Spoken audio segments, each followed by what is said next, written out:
Ladies and gentlemen, good day and welcome to the Gujarat Narmada Fertilizers and Chemicals Q1FY22 earnings conference call, hosted by Batlivala & Karani Securities India Private Limited.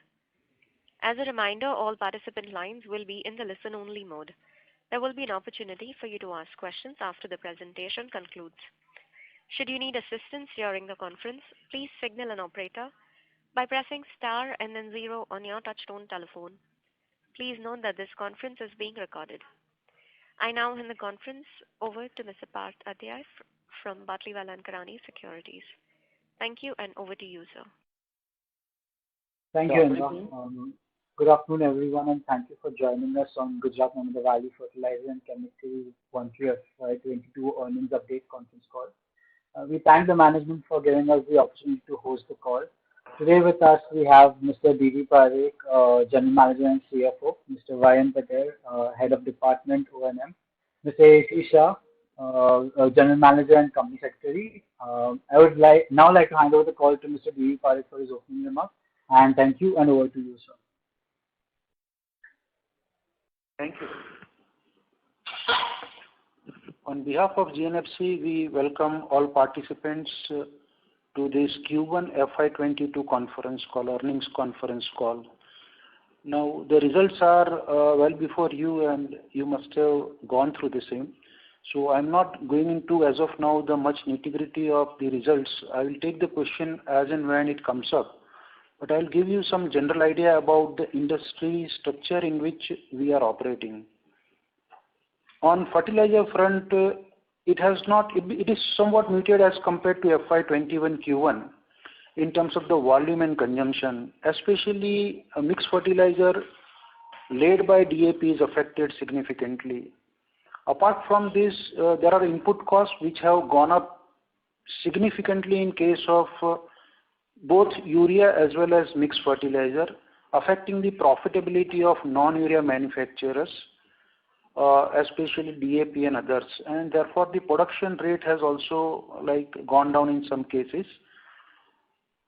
With change in subsidy, government support has definitely come for the NPK side, but it is for a limited period as of now up to October 21. And with the continuously rising price, the industry is expecting not only the continuation but the further rise in the NPK. On the chemical side, company has witnessed, and in general also there is a buoyancy in the chemical market since Q4 last year. And the same has continued in Q1 except for certain products like TDI. TDI has not done well, especially the reasons attributable are that of a pandemic for the first 2 months at least. And there is a rub-on effect also after that in June. Secondly, if we talk of the company performance, Q1 to Q1 is little comparable because in April 20 there was a forced shutdown on account of lockdown, whereas this time it was because of the planned annual shutdown. Barring for the few days of differences between the number of days between the two periods, more or less the situation in terms of the volume is comparable. However, in terms of the price, there is a marked difference. So apart from volume of production, price relations are significantly different, and sales volume are also significantly different. So Q1 FY22 is actually led by both improved price and volume realizations as such, whether we as compared to Q1 FY21. As compared to Q4 FY21, the volumes have gone down by around 23 and 30%. Mainly, these are rounded figures I am talking. My colleagues will give the exact idea about the volume performance and realization performance also.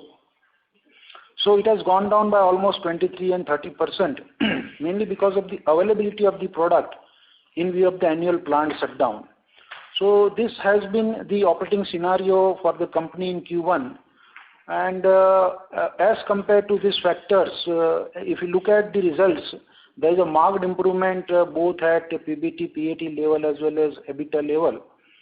And if we compare at EBITDA level in terms of percentage, there is an improvement over Q4 also. There are some changes in the cost structure mainly because of the shutdown.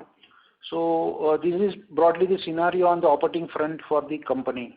With this, I now hand over to you back for the question and answer, and my colleagues will support the detailed questioning on the marketing as well as operations front. Thank you very much. Thank you very much, sir. Ladies and gentlemen, we will now begin the question and answer session. Anyone who wishes to ask a question may press star and one on their touchtone telephone. If you wish to remove yourself from the question queue, you may press star and two. Participants are requested to use handsets while asking a question. Anyone who has a question may press star and one. Ladies and gentlemen, we will wait for a moment while the question queue assembles.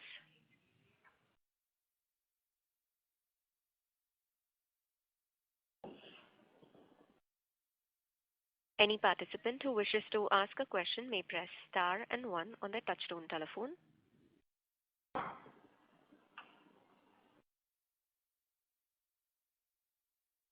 Our first question is from the line of Amit Sanghvi, an individual investor. Please go ahead. Hello.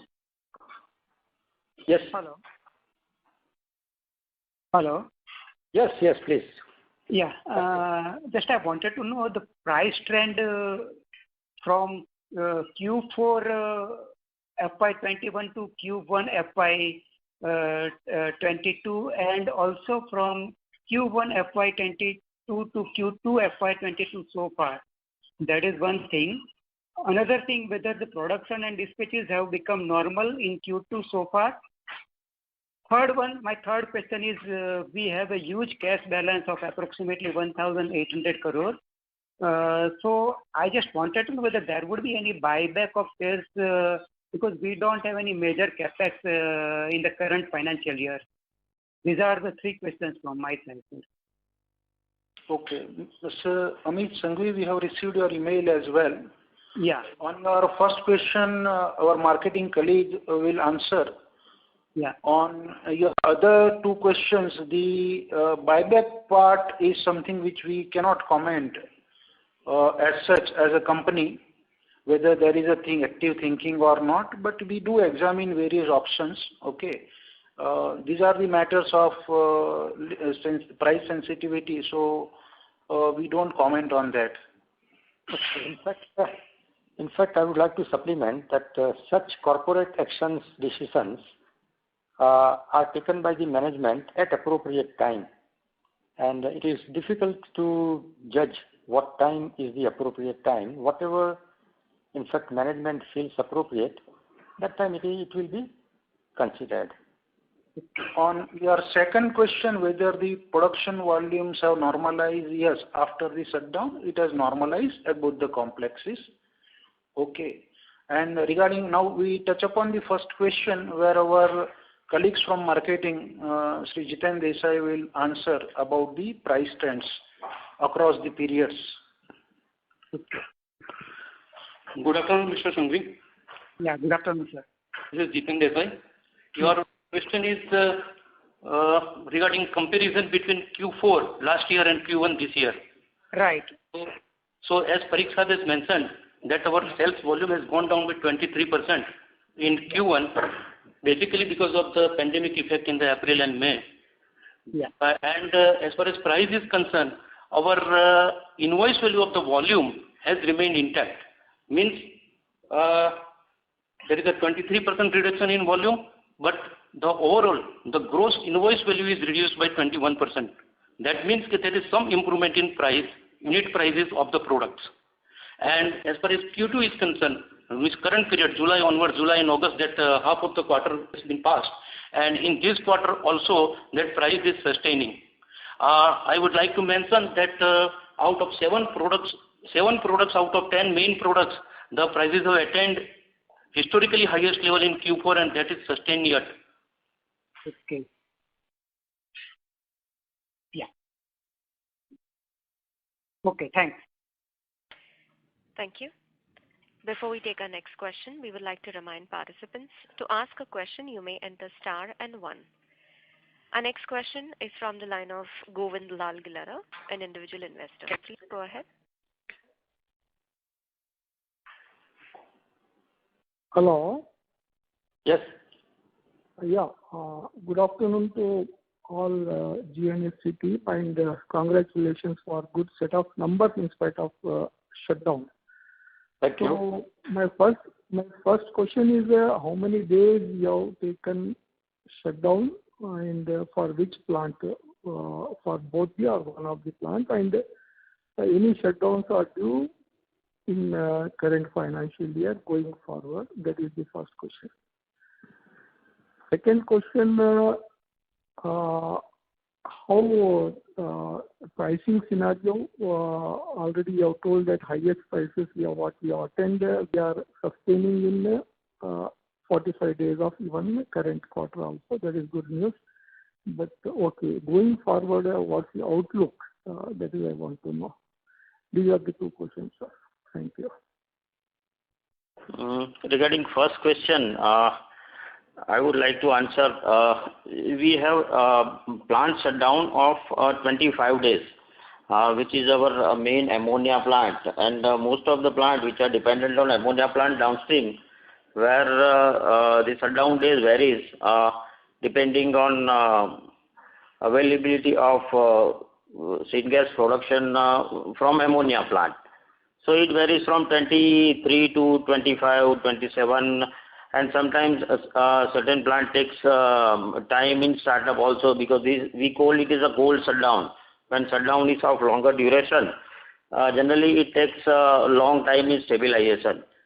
So this is about our plant shutdown. But now throughout the year there is no plant shutdown, except in some of the plants we have expected nil production days of 2 days, 3 days here and there in different plants. Otherwise, in current year there is no plant shutdown as such. Okay.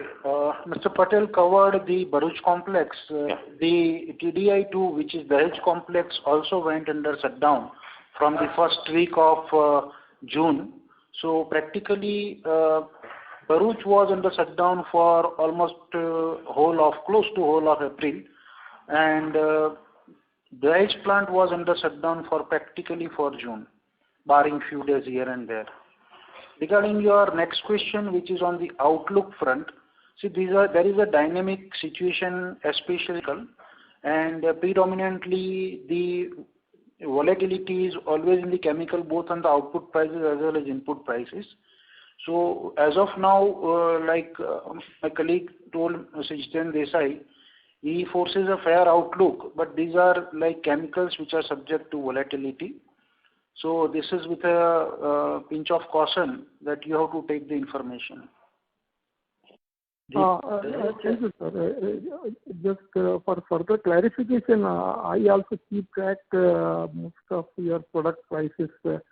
So as per my knowledge, I may be wrong, sir. Please correct if I am wrong. So what I am tracking is most of your product prices are comparing last quarter average. They are down as per my knowledge. And you are saying that most of the prices of second quarter are sustained. That is one thing. So, and second thing, sir, net I want to know how raw material prices are also behaving, and versus first quarter now, second, and going forward, or let us say these 45 days or another remaining 45 of this quarter, how our margins will be there net comparing first quarter? No, that would be kind of a forward-looking statement and sort of a price-sensitive information. So we would stay away from answering this particular kind of question. What are going to be the margins in Q2? No, 45 days. No, I understand that. Okay. 45 days. No, okay, rest of the 40 days, let us forget. 45 days you told that last quarter prices are sustaining and these prices are sustaining. So we presume that this 45 days what has gone in second quarter, we are maintaining margins of last quarter. That we can presume. And raw material prices, any benefit of lower raw material prices was there in first quarter? That's what I want to understand, sir. In chemicals, all inputs are increasing. Whether we talk of key or non-key, all inputs have gone up, are going up rather, since quite some time. So it's a dynamic between the two. Secondly, we are not normally in a position to even foresee a week down the line as far as chemical volatility is concerned. There are many factors affecting. Our colleague will touch upon some of the products with example. So it is very difficult to talk about the outlook which you are asking. May I request Sri Jitanbhai Desai to give a couple of examples on the product pricing front which changes too frequently and too volatile, with too much volatility. As rightly said by Parikh sir, that there is a volatility and it is very difficult to predict as far as chemical market and chemical prices are concerned. I would like to give the example of acetic acid. That acetic acid, about 90% of the Indian consumption is met by import, and in recent time, due to shipping constraints, there are delay in arrival of the parcels. At that time, the prices have gone up beyond the international level. But when this delayed parcel come in bunch, then there is a surplus at once in the market, and that will reduce the price below the international level. So that is what is going on nowadays. This is one example. That is more or less true for other products also. Okay, sir. Thank you, sir. I will come back in queue if I got further any questions. Thank you very much. Thank you. Any participant who wishes to ask a question may enter star and 1 on their touchtone telephone. We'll take a next question from Saket from Kapoor Company. Please go ahead. Namaskar, sir, and thank you for the opportunity. Sir, in a way, we can conclude that this planned shutdown was good since during the COVID times there were hindrance in maintaining the production level at the optimum levels. So, had this happened in some other quarter, the impact would have been greater. Since it was a COVID period also, so hence the shutdown would have worked better for us. Some products, yes, he is asking from marketing point of view. Some products, yes, you see, from the production perspective, there would have been product available. But in some products, like we talked about toluene, diisocyanate, it was affected severely. So we had huge stock piling up. Products also which were affected in the lockdown. Marketing people will give you some better idea. If we would have the production work 26 days, what would have been the scenario? Yeah, in one way that pandemic has affected the demand, and that is why it is a coincidence with our shutdown schedule. But we, by and large, we plan for the shutdown actually. Whenever there is a planned shutdown, we plan for it. And for some of the products, our sales is not affected because of the shutdown. We were having some inventory for that, and obviously we have to plan to cater the need of our customers continuously and uninterruptedly. Right, sir. Sir, and there is a inventory what we see in the cotton numbers of 95 crore. Could you 96 crore, right, sir? Sir, which is TDI. It is predominantly TDI, sir. Yes. Okay, and sir, you see in the quarterly numbers is a net increase in the inventory, which is led by TDI. Okay, sir. And sir, the TDI price trends for March quarter and June quarter, what was the trend in the TDI international prices?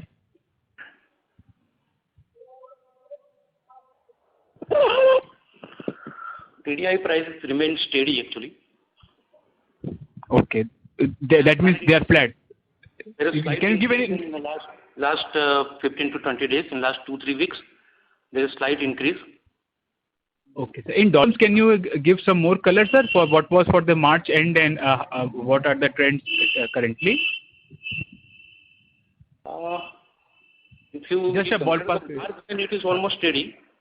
Okay. April Right, and sir. May it has gone down. It has gone down, and compared to that, it has increased in the month of July. Okay. So then you can give the realization for the last quarter, sir. What was the realization for TDI, the blended realization for the entire quarter, and the March numbers? The product specific information we normally avoid, so we have a request if this is not asked to us. Okay. Right, sir. Sir, you have spoken about raw material prices moving faster at a escalating pace.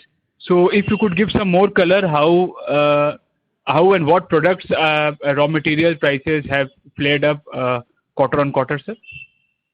See, okay, raw material prices are going up across the board. Okay, whether you take off oil, gas, toluene, benzene, rock phosphate, okay, any commodity, imported ammonia, phosphoric acid, although we don't use phosphoric acid, okay, imported fertilizer, every commodity has gone up. And actually they are on fire.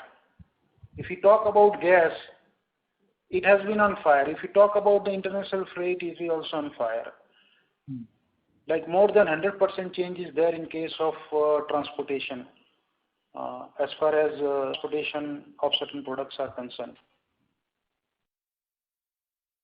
Like you must have in the public domain, what are the per SCMD rates also. We don't give exactly what we buy at and what is the cost, but then in the public domain, if you see the graph of RLNG, it has constantly gone up over 4 or 5 months, and that too very sharply. Right. And sir, any further details, I mean, out of this basket of 616 crore for the raw material, what are the major portions, if you could give? Oil and gas. Energy cost. Oil and gas are both used as, predominantly used as feedstock, and part of it as fuel as well. Okay. Like if we talk of TDI2, it is as a feed for generation of certain stream of gases to support the TDI production. Here also, like very small quantity we use for fuel, but predominantly we use for feed. Like we talk of ammonia production, it is used as feed, both oil and gas. And in terms of the proportion, normally out of our raw material consumption, it all depends upon the price part in the given period. But by and large, one may assume that roughly 60 to 70% out of the total raw material cost comprises of oil and gas itself. All gas taken together. Okay. And then, sir, what goes for the power, fuel, and other utilities of 192 crores? Yes, it is driven predominantly by coal. Coal prices have also gone up. Coal, oil, gas. So the same charges are being clubbed at two levels, cost under raw material also and other power and fuel. Which charges? Sir, I'm talking. You are talking that oil cost is also there in the raw material as well as it is there in the power and fuel. Very small portion of oil goes as fuel. Okay. Okay. So major is the coal. Yes, predominantly it's a coal. Okay. And sir, how is the sourcing done? We have a long-term contract or depending upon the spot market? No, for fertilizer we do have a contract. Okay, we call it FSA, fuel supply agreement. And for the non-fertilizer, we buy. Normally it is an imported buy.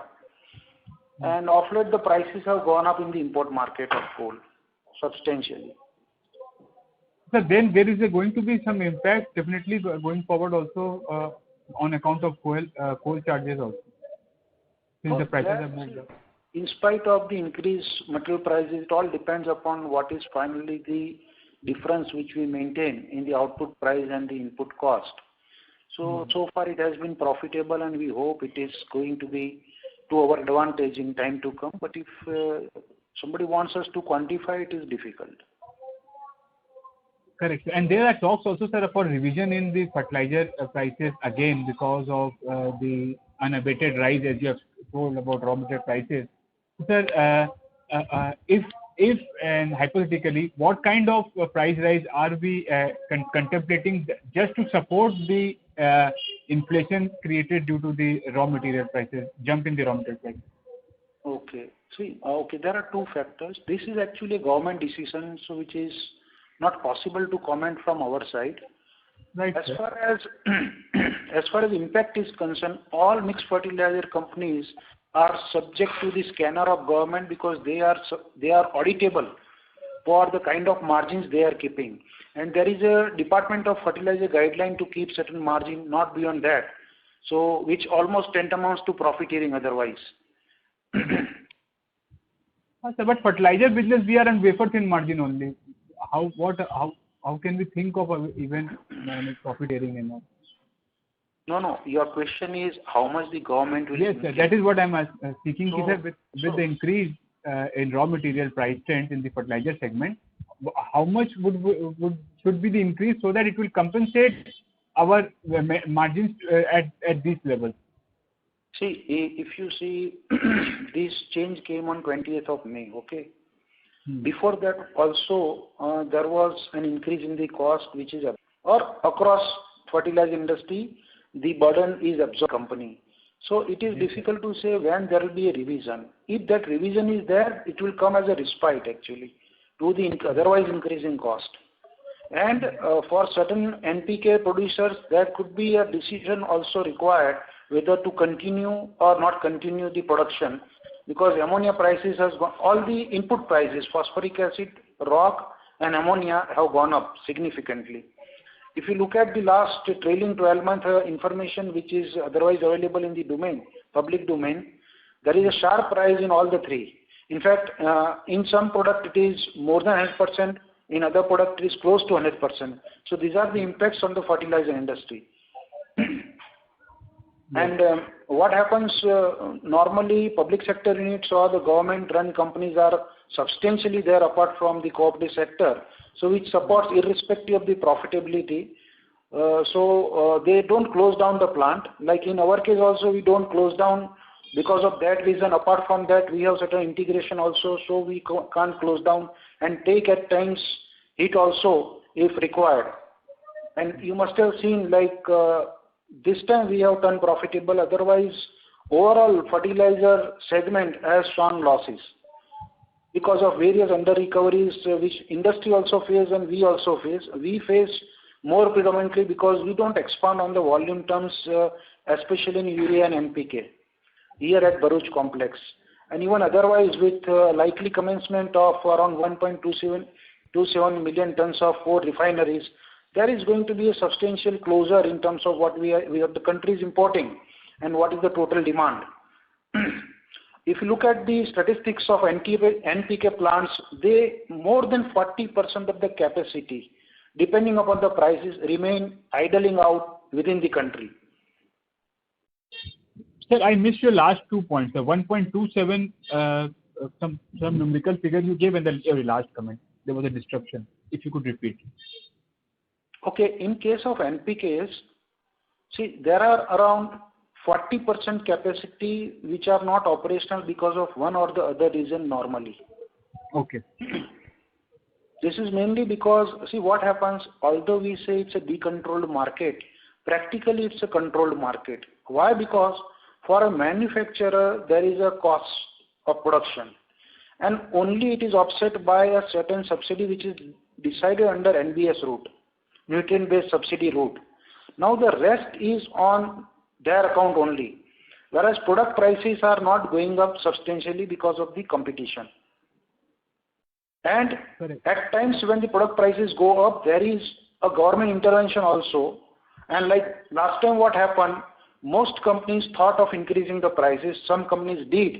We were also in the process of doing that, and by the time around 20th May, this notification came wherein the rates were changed, predominantly of the P part, phosphorus part, which substantially changed. Whereas there was no change in N and K out of NPK. Okay, and this figure of 1.27 million, what was that, sir? If you could come again. 1.27 million tons, I am talking about the new capacity. You must have heard about one company with 3 plants. Apart from that, there is a coal gasification based plant also around Orissa. Okay. So there are 5 units, 3 under one company and 2 different companies. So effectively 3 companies, 5 units are coming up with capacity. One has already become operational. The second is going to be operational around 2023. And the rest are also expected to be commissioned in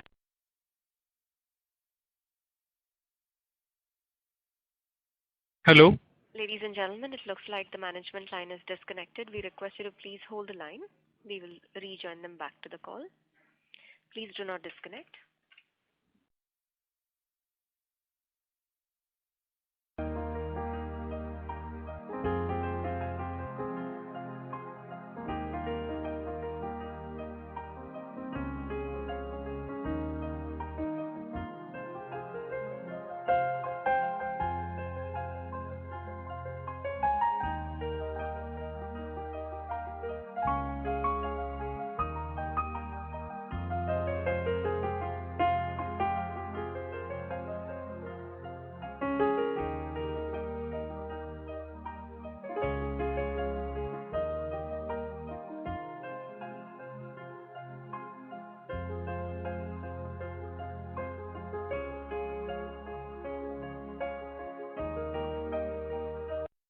Ladies and gentlemen, thank you for your patience. We have the management line now connected.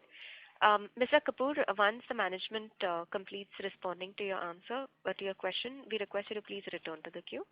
It got interrupted. I will just seek that clarification and come in the queue, ma'am. Thank you. Thank you. Yeah.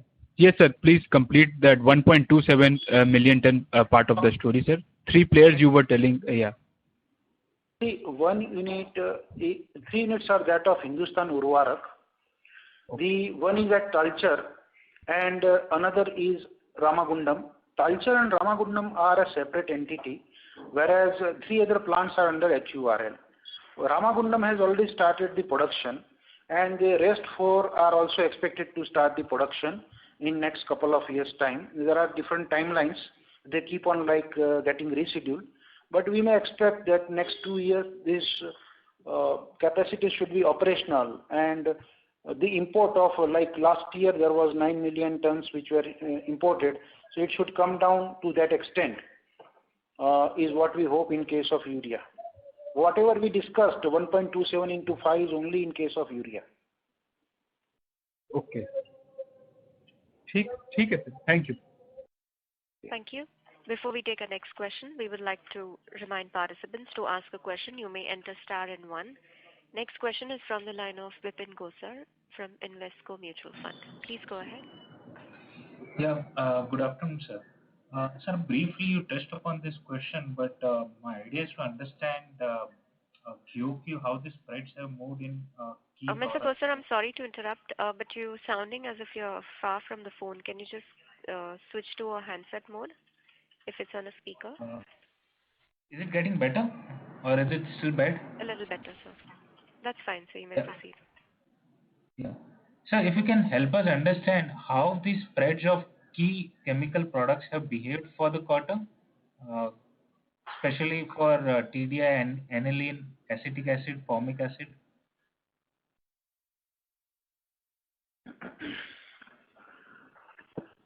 I mean, asking for the in comparison with what time? Yeah, how the spreads have behaved for the quarter which has gone by. The results that we are seeing, and that how the spreads for a couple of key products have behaved, like TDI, aniline, acetic acid, formic acid. As I mentioned that individual price of product wise I would not answer, but overall our 10 main products, the realization is remained steady if we compare Q4 and Q1. And the spreads also would have behaved the same. Idea is to understand the gap between raw material and the finished product. We understand your question. See, regarding certain product, although it will not be possible to discuss product by product, key product if we talk, aniline is impacted, both in terms of volume as well as spread. Okay, acetic acid has a key input which is methanol. That is impacted because of the gas prices. Okay, but we had a good run on acetic acid Q4, even in Q1 also. If we talk about the TDI, yes, toluene prices itself are evident how it has gone. It is inching up, moving up, and the price of TDI is not going in tandem. So in terms of spread, they are little affected, but then still overall there is a profitability which is maintained. Product to product, there are certain pluses and minuses. Okay, but still as a weighted average and portfolio mix, it has been profitable. Got it. Thank you. Regarding the spread, I would answer one thing. See, these are available even on certain publications like ICIS. If we talk about methanol, if we talk about TDI, they are in dollar terms. But what happens? These are the general trends. So what we have given you is the company specific, okay? What we witness in terms of our realization. Because they do report based on the deals known to them. And there are many things which are not getting reported in those kinds of publications.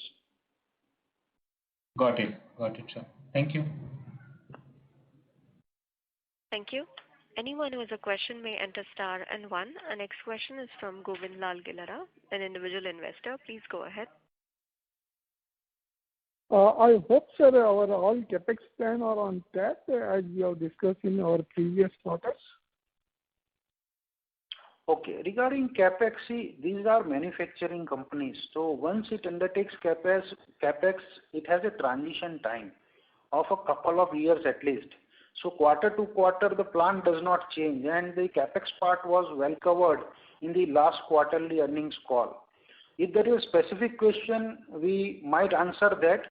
Otherwise, it is not something which will change quarter to quarter significantly. If there is anything, we will cover in our opening remarks as well. Great, sir. That is helpful. Thank you. Thank you. Anyone who has a question may enter star and one.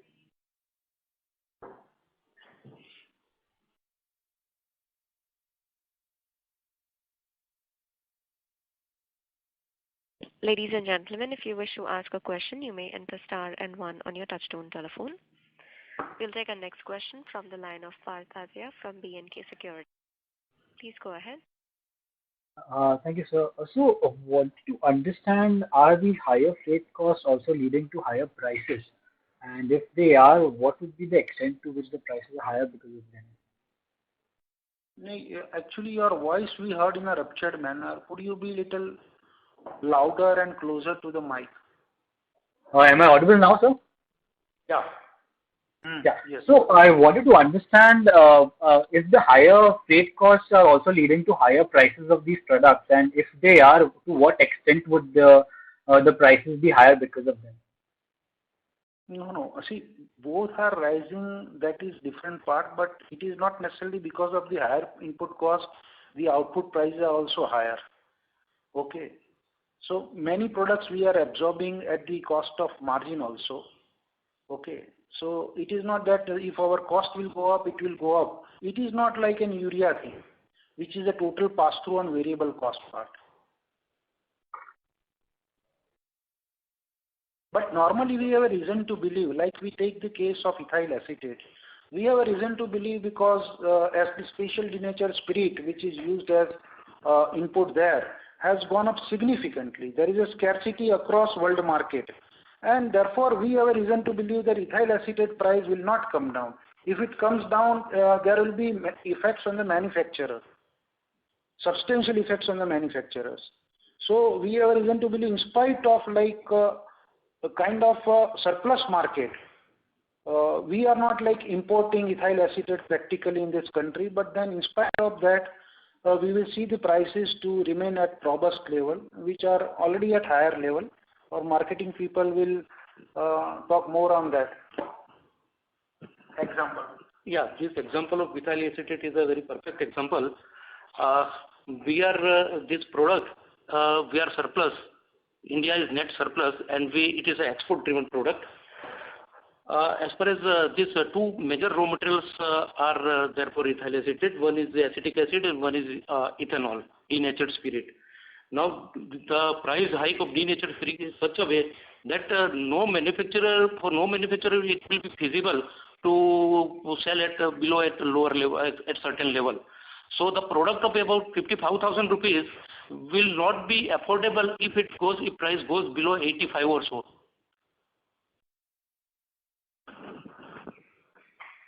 Okay, that was helpful. And secondly, in last previous call, you mentioned that there were certain TDI capacities that shut down globally. So are there any more shutdowns that have taken place? TDI shutdown across world. Hello. Yeah, TDI supply and demand is balanced actually. And currently, if we see, then at the current time, there is no major shutdown planned by any manufacturer in the world. So the capacities that were shut recently, they have started operations again. Please be specific and clear. Could not hear you clearly.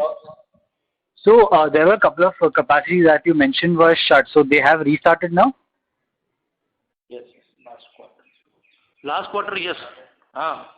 Some big plants in Europe has gone into shutdown that point of time, which have restarted, maybe not at 100% level, but up to 70% level. The BSF Germany plant has restarted. Okay, sir. Thank you. Thank you. As there are no further questions from the participants, I now hand the floor back to the management for closing comments.